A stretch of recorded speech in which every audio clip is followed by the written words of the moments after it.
Mr. Martin. It's not required that you would say anything today, but it is allowed. Is there anything you want to tell me or no? Yes, sir. Like I said in that letter, I stand before you today, a young man ready to accept the consequences for his actions, and I accept full responsibility for what I've done. I'm really ready to just move forward past all this and start this next chapter of my life and be a better partner to my significant other and a positive father figure for my child once he comes. Thank you. Thank you. Mr. Rich, people's recommendation. Thank you, Your Honor. The defendant is 25 years old. At that young age, he already has 5 felonies and 4 misdemeanors, which is significant for such a young age. He's here to be sentenced on a possession and delivery pleas. He has made choices after being offered previous services of probation and incarceration, and here we are today, the second one being committed while he's on bond for the first. I know that sometimes people think, oh, well, having a child changes things, but there's probate courtrooms full of cases where people still continue to make bad choices despite having children. Oftentimes you have to make that decision first for yourself, if you can help others or be anything for others. And I think that by Mr. Martin's actions and choices, that the court should follow the recommendation, and I believe that it should be ordered consecutively. Thank you. Buckle up, guys. Today we're stepping into a courtroom where a defendant says he's ready to accept responsibility and turn his life around. Martin speaks about moving forward and becoming a better partner and father, but the court quickly reveals a troubling record behind those promises. With 5 felonies for misdemeanors and repeated opportunities already given, the hearing is about to take a much more serious turn, setting the stage for a difficult sentencing decision. Thank you, Mr. Martin. If you please stand for the court sentence. Mr. Martin, your lawyer's done a great job for you throughout this case, and you haven't really made your job all that easy. While you've got a pending case for possession with intent to deliver methamphetamine, and should get you an outcome down to a possession, you're still out there while you're on bond for a serious felony, and you're out there selling drugs and saying it's a controlled buy-in to you while you're on bond in a drug case. That's just a spectacularly terrible decision. When I kind of back up and look at this case, you were, your last sentence was 3 years in prison. So you're on parole from a sentence where you went to prison for 3 years. While on parole, you're involved with Mr. Sayers with enough methamphetamine that it was intent to deliver for sure, and then the degree to which you're participating in the chase may be unclear, but you're definitely not a kidnapping victim here.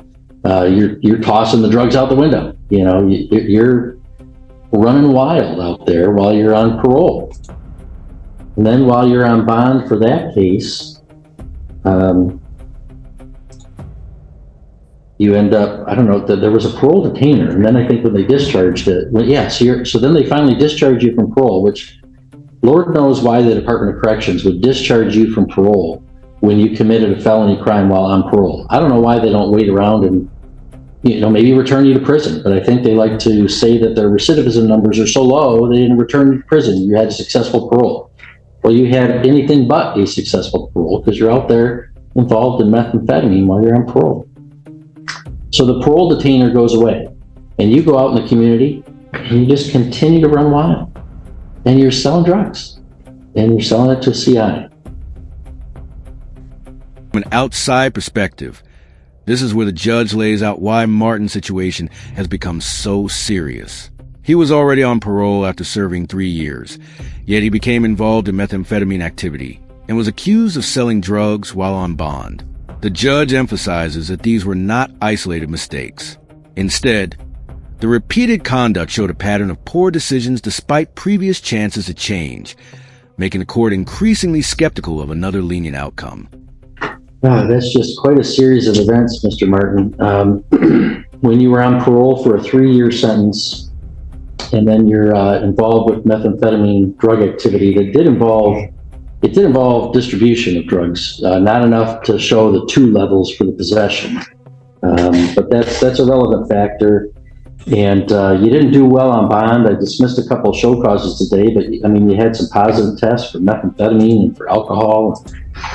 And then you're out there committing more crimes, deliveries while you're on bond. It's unlikely that the sentence goes less than what you had last time, right? When you get 3 years and then you behave in the way you did, usually we're going to ratchet this up a bit. So this is, I mean, there's obviously good reasons to even go above those advisory guidelines. I think that for sure, I'm very sure that upper end of that advisory guideline range is a definitely proportionate sentence given the circumstances. So in file 6767, I am going to commit you to the Michigan Department of Corrections for not less than 47 months, nor more than 15 years, exercising my discretion under the habitual offender statute to increase the statutory maximum. I'm going to give you credit for 71 days previously served after the parole detainer evaporated when they discharged you. There's also state costs of $68 and $130 in a crime victims assessment and $200 restitution. Pressure now turns into an actual punishment. The judge explains that Martin performed poorly on bond, had positive tests for methamphetamine and alcohol, and continued committing offenses because his conduct followed a previous prison sentence.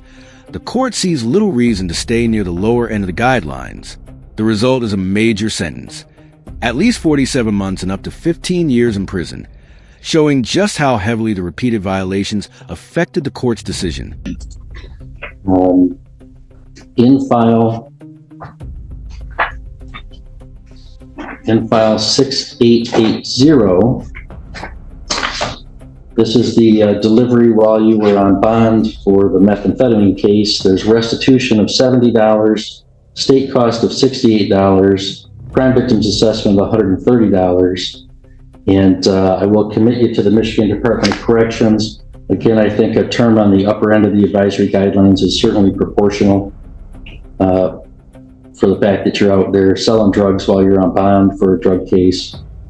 So I'll commit you to the Michigan Department of Corrections for not less than 23 months, nor more than 7 years. It is discretionary consecutive, and Michigan does prefer concurrent sentencing, has a strong preference for that. But while somebody's on parole, involved in drugs, and then while they're on bond for that, they're selling drugs, I'm not sure there's a whole lot more cases that call out for consecutive sentencing more than that, just continuing to do that while you're involved in the system. So I'm going to exercise my discretion and run those consecutive, so you get 0 days credit on the second case. Mr. Martin, you can appeal your conviction or my sentences or both by filing an application to the Court of Appeals. If you want a lawyer, I'll give you one, but you have to ask me within 42 days. So we're going to hand you some paperwork explaining the appeal process, ask you to initial one copy for us, and the other one is for you to fill out if you want to take an appeal. Good luck to you, Mr. Martin. Comment your opinion, like the video, and subscribe for more real courtroom moments. Final stage concerns the second case, where the judge imposes another sentence of 23 months to 7 years. What makes the outcome more severe is a decision to run that term consecutively, meaning it follows the first sentence rather than running alongside it. The judge then explains Martin's appeal rights and closes the hearing. If you found this courtroom moment valuable, like the video, subscribe to the channel, and we'll see you in the next video.